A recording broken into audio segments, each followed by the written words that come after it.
주님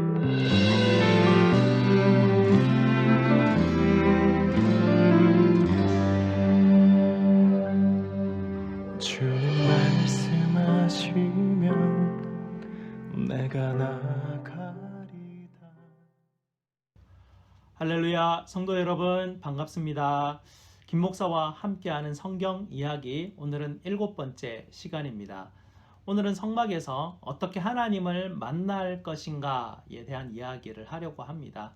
오늘 본문은 레위기 16장 30절 말씀입니다. 제가 읽어드리겠습니다.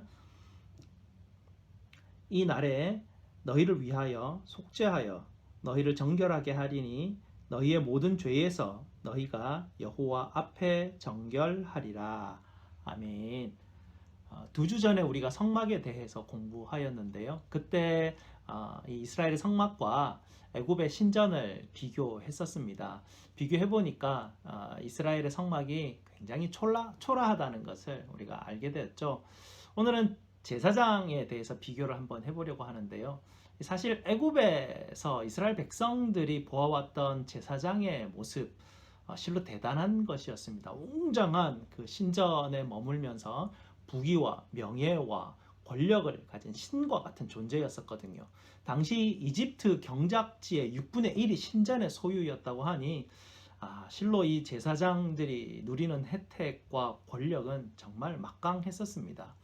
이에 비해서요, 이스라엘의 제사장들은 아무것도 없었습니다. 나중에 가나안 땅에 들어가셔가지고 하나님이 땅 분배를 해주는데요, 레위 지파에게는 땅을 하나도 배정해주지 않으셨습니다. 그러고 말씀하시기를 내가 너희의 분깃이니라, 이렇게 말씀하시면서 제사장들에게 땅을 하나도 주지 않으셨습니다. 애굽에서는 제사장이 모든 부귀와 명예와 권력을 누리는 자리였는데요, 이스라엘에게는 이 제사장이 모든 것을 포기하고 하나님만 의지해야 하는 그런 자리였습니다. 그런데 나중에 보면 이 하나님의 명령을 거역하고요, 제사장들이 애굽의 제사장처럼 그렇게 행동하는 그런 사건도 있었습니다. 엘리 제사장들의 아들들이 하나님의 것을 탐내다가 심판을 받기도 했죠. 그리고 또 이 제사장들에게는 또 하나의 고역이 있었는데요. 레위기 24장 8절 9절에 이런 말씀이 있습니다. 안식일마다 이 떡을 여호와 앞에서 항상 진설할지니 이는 이스라엘 자손을 위한 것이요 영원한 언약이라. 이 떡은 아론과 그 자손에게 돌리고 그들은 그것을 거룩한 곳에서 먹을지니 라고 하십니다.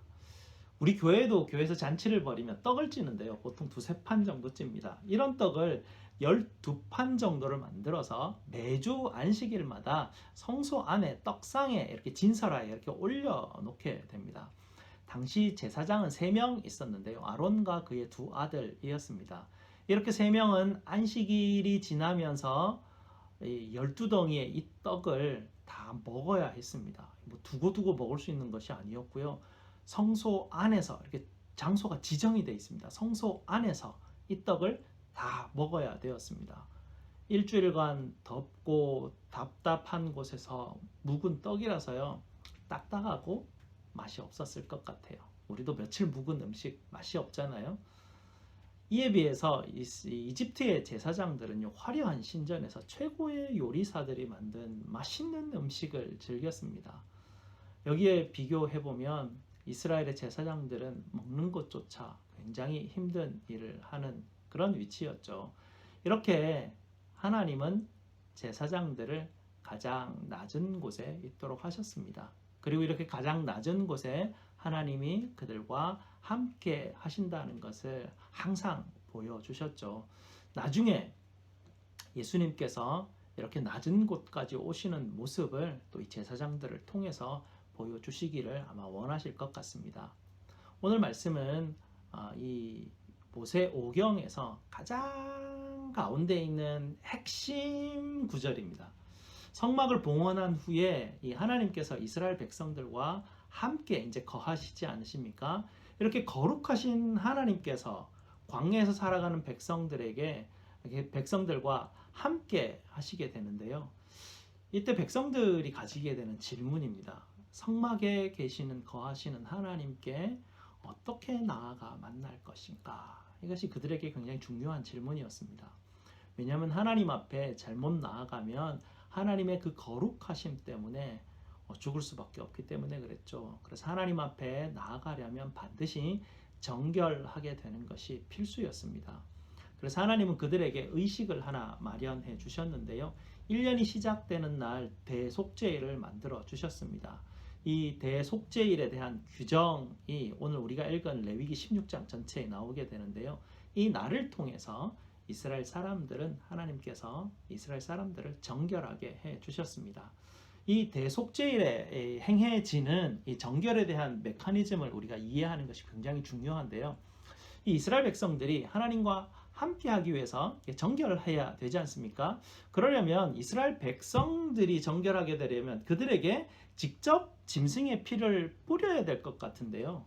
이 대속죄일의 규정을 보게 되면 이 짐승들의 피는 성소와 지성소와 언약궤, 제단 이런 데 뿌려집니다. 이렇게 하면서 오늘 말씀처럼 이스라엘 백성들이 여호와 앞에서 정결하게 되었다라고 그렇게 말씀하시죠. 어떻게? 왜? 성소의 피를 뿌리는데 이스라엘 사람들이 용서를 받는가? 바로 이 메커니즘을 이해하시는 것이 아주 중요한 문제입니다. 하나님께서 거하시는 여기에는 하나님께서 거하시는 성소와 이스라엘 백성이 이미 한 몸으로 연결되어 있다라는 것을 이해하시는 것이 이 문제를 해결하는 데 있어서 가장 중요한 포인트입니다. 이스라엘 백성들이 부지불식간에 죄를 짓지 않습니까? 우리도 알게 모르게 죄를 짓지 않습니까? 죄를 지으면 성소와 이스라엘 백성들이 같이 연결이 되어 있기 때문에 성소가 더럽혀집니다. 이스라엘 백성들이 중범죄를 지으면 또 성막에 있는 지성소가 함께 더럽혀진다는 것이죠. 이렇게 이스라엘의 죄로 말미암아서 더럽혀진 이 성막에 1년이 시작되는 날 짐승의 피를 뿌려서 그 성막을 정결하게 되면 이와 연결된 이스라엘이 정결하게 된다라는 그런 원리가 여기에 숨겨져 있습니다. 왜 이 메커니즘을 이해하는 것이 중요하냐면 예수님께서 십자가에서 피 흘리시는 것이 바로 이 대속죄일의 이 메커니즘, 이 원리를 따라서 이루어지기 때문에 그렇습니다. 여러분들이 신앙을 가지시면서 아마 이 문제가 굉장히 궁금했을 것 같아요. 내가 잘못했는데, 내가 죄를 지었는데, 내가 죄값을 받고 내가 용서를 받아야 되는데 왜 예수님께서 십자가에서 죽으셨는데 왜 내가 용서를 받냐? 뭐 이런 문제가 굉장히 이해하기 쉽지 않은 문제였습니다. 요한복음 이 문제를 보기 위해서는 두 가지를 한번 이해를 해야 되는데요. 요한복음 2장 21절을 보면 이렇습니다. 요한복음 2장 21절에 그러나 예수는 성전된 자기 육체를 가리켜 말씀하신 것이라 이렇게 말씀하셨죠. 예수님은 자기 육체를 성전이라고 말씀하셨습니다.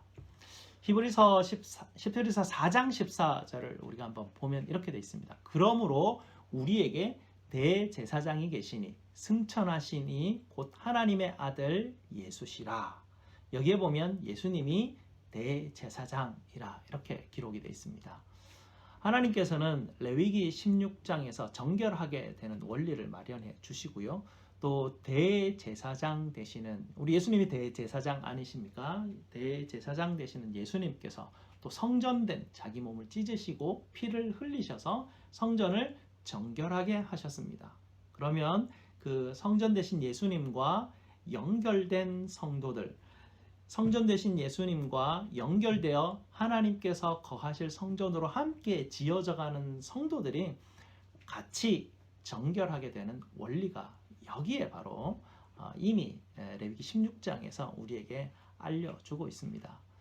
누구든지 예수를 주로 영접하면 예수님과 한 몸으로 연결이 되고요. 예수님이 정결하신 것과 같이 우리도 같이 정결하게 되는 원리이죠.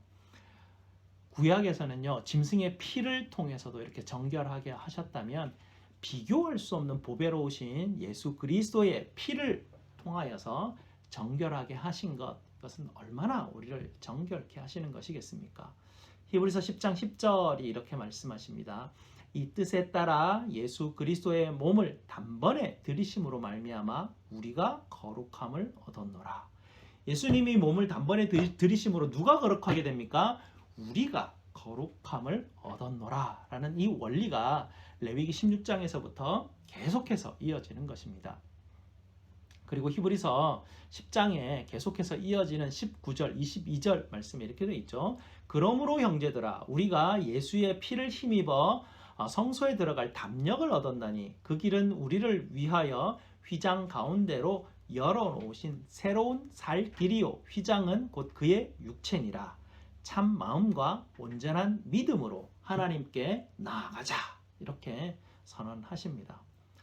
광야의 이스라엘 백성들도 어떻게 하나님을 만날 것인가 이것이 그들의 인생에서 굉장히 중요한 질문이었던 것 같이 오늘 사는 우리에게도 어떻게 하나님을 만날 것인가 이것이 우리의 인생의 질문이죠. 우리는 예배에 나와서 하나님을 만나는 특권을 가진 하나님의 성도들입니다. 우리가 예배 순서 가운데 죄 고백이라는 순서가 있습니다. 이 순서에 우리가 하는 것은 바로 예수 그리스도의 십자가를 의지하는 순서입니다.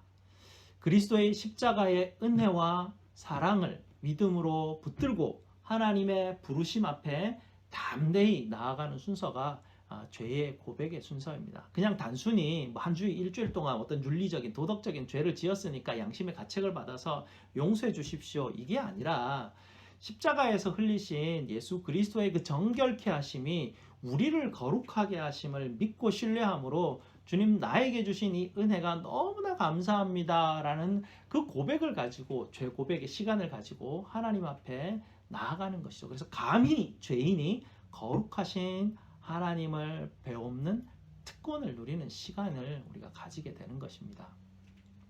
성도 여러분, 예수님께서는 대제사장으로 가장 낮은 곳에 오셨습니다. 그리고 자기를 찢으시고 피를 흘려 제물로 드리심으로 우리가 거룩함을 얻게 하셨습니다. 이것이 우리가 가진 은혜이고 예수님의 사랑이십니다. 이 은혜 잊지 마시고 예배로 부르시는 하나님 앞에 우리가 나아갈 때마다 감사함으로 예배 드리시는 여러분 되셨으면 좋겠습니다. 다음 주에는요 여호수아에게 하나님이 말씀하셨던 우로나 좌로나 치우치지 말라 이 말씀을 살펴보도록 하겠습니다. 다음 주에 뵙겠습니다.